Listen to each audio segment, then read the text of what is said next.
Hello, this is Sam Highfield, VFX Supervisor with Imagineye, and this is a video on how to fix any problems you might have connecting your capture device to a camera here. Okay, so typically, by the way, this is a small camera that we're using here because, well, certainly when I'm working with Imagineye, I normally work with an Arri Alexa. It's basically one of those BNC type of cameras there, and I normally don't have any problems with those, but quite a few people have had some problems connecting some of these smaller cameras like Canons and Panasonic and all those kind of things. So we're going to go and solve these problems so everything works nice and smoothly for you. It's just 3 steps. So one of them, so the first one is getting just this to work, okay? Second is settings on the camera, and third is settings on Imagineye here in this part here. So first thing we're going to do is, this is only connected by a USB cable at the moment. There's no camera connected to that at all, okay? So that's the only connection we have in there. So I should, on Imagineye, click begin, and then you should see, let's make it so you can see my face here.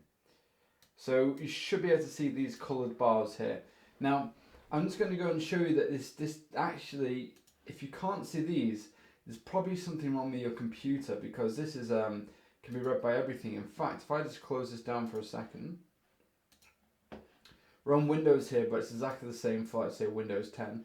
I can go in here and I can go into, just normal default Windows 10 camera app, and it should show there. So this is nothing to do with the Imagineye software. You should be able to see this. If you can't see this, then you've maybe got a dodgy USB connection, or you need to go and fix your USB devices, or there's some conflicts in the hardware somewhere in Device Manager or something like that. So that's the important thing, is to make sure that this can be read, just with nothing plugged in, just the USB. Okay, let's go in here to Imagineye again. I'll open this up. Now the next thing I show you is, okay, so this is a HDMI connection here. So you can see on here, there's like a red and a green light there. So red is for BNC and green is for a HDMI connection, when you have a valid HDMI connection. So when I'm going to go and plug this in, and then you should see, in fact, I'll just turn this on,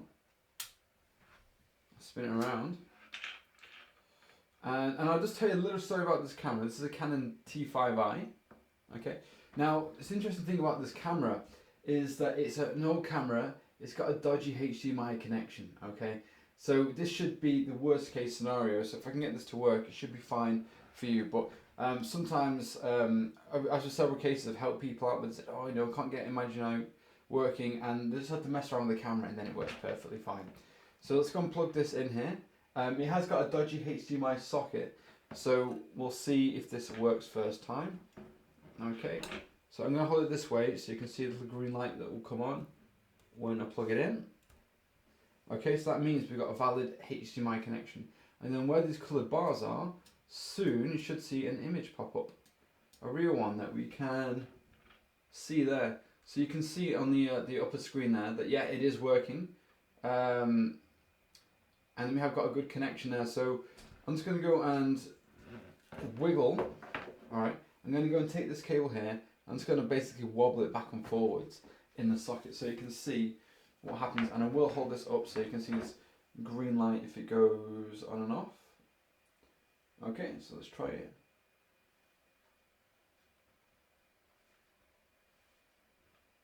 Okay, so I've wobbled it there. The screen is coming on the camera, can you see that? And the green light has gone off, and now I can't see anything. So basically this is like an invalid signal from like a dodgy connection. So there's no green light on the capture device. The little screens come back on the camera because it thinks, well, I'm not output into any external monitor. But if I kind of wobble it back, the green lights come on, and eventually, hopefully, I'll get an image back from the camera again. Yeah, there we go. So that is the live output there.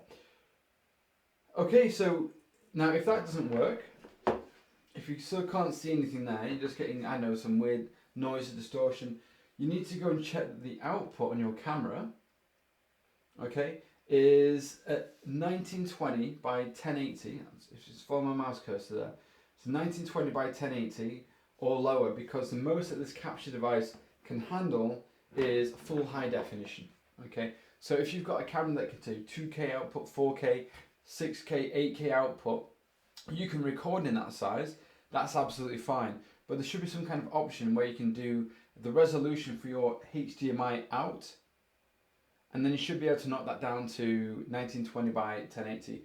You got to remember that pretty much all on-set monitors are full high definition still, so that's why most cameras have this option. Otherwise, it just wouldn't work with most monitors. So that's the option there. Obviously, on this camera here, you haven't really. I'm just going to hit O on Imagineye just to remove the overlays of these live and plate piece of information here. So the most I've got here is NTSC or PAL, but you should be able to record in whatever you want, say 8K or whatever, but there should be a HDMI out option. So as long as you're outputting HDMI, so it's 1920 by 1080, or you could even go lower if you really wanted to, so 720p or something like that, then you can do that if you want. As long as we're at high definition output, we should see something. Let's go for the third option here. Ooh, low camera, let's be quick, eh? So you're going to go in here to the camera and phone app tab, and then you're going to go and click through some of these options here. And what you want to do is you want to try a lower one first and then work up to whatever you can get. So let's try 1280 by 720. Obviously this is still working with mine. But what you need to do as well is that some cameras can respond to this kind of this setting on the fly, so you can keep changing it. So a webcam will work as excuse me. But what you need to do is you need to go and click this remember camera settings option, close Imagineye down, because that releases the capture device, releases the camera. It's like a reset, and then you can close Imagineye down. You can go and open it again. Okay, go back in, and there we go, and then it should work. And then maybe you just need to spend some time just going through a few of these options, see which ones work. Make sure you click remember camera settings and then go out and come into it. Incidentally, if you say you have a camera that can only do 720p, whatever it's like, maybe let's say you go super slow motion and you have to keep reducing the resolution, and then it just can't do a HD output, whatever. If you lock this remember camera settings at say 1920 by 1080, which is above what your camera can output,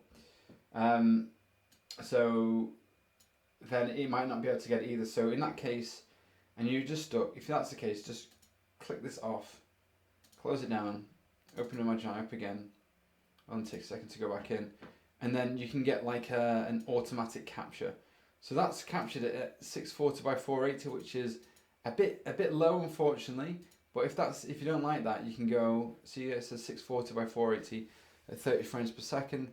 You can go and change that up, and you should see a resolution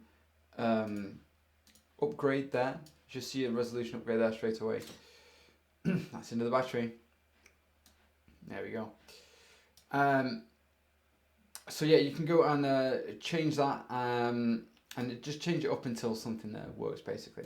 So that's the three options. So this should definitely get it working. First is to go in there, plug just this in, because if this is kind of like a proper hardware kind of thing.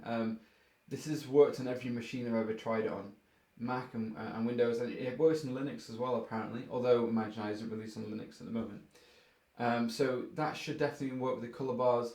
Then it's making sure your output resolution on your camera is no greater than 1920 by 1080 resolution. Also make sure the frame rate isn't something crazy like 100 frames per second, because you can handle up to 60 frames per second on this one. Although I noticed on some cameras with the HDMI, you have to keep it under 30 frames per second. Remember, you can record in whatever you want, as long as the actual HDMI output that makes it, from the camera is 1920 by 1080, below 30 frames per second for HDMI. I'd say 60 frames per second definitely works on BNC. Then you'll be safe, and then, I sound like a parrot now, just repeat myself, go through these options here. Okay, that should get you up and running. And if it doesn't, then drop me an email on the customer care Imagineye email. Okay, that's it for now, and hopefully that solved all your problems. So I've got one more tip that I almost forgot, and that is that sometimes if you have some webcams plugged in as well on top of your capture device, just like I had in this video, sometimes what can happen is it can run a conflict and you get some kind of weird jittering on the screen.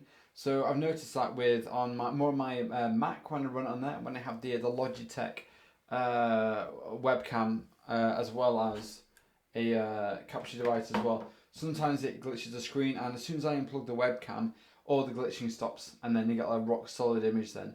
So that's just one more thing you can try. Okay.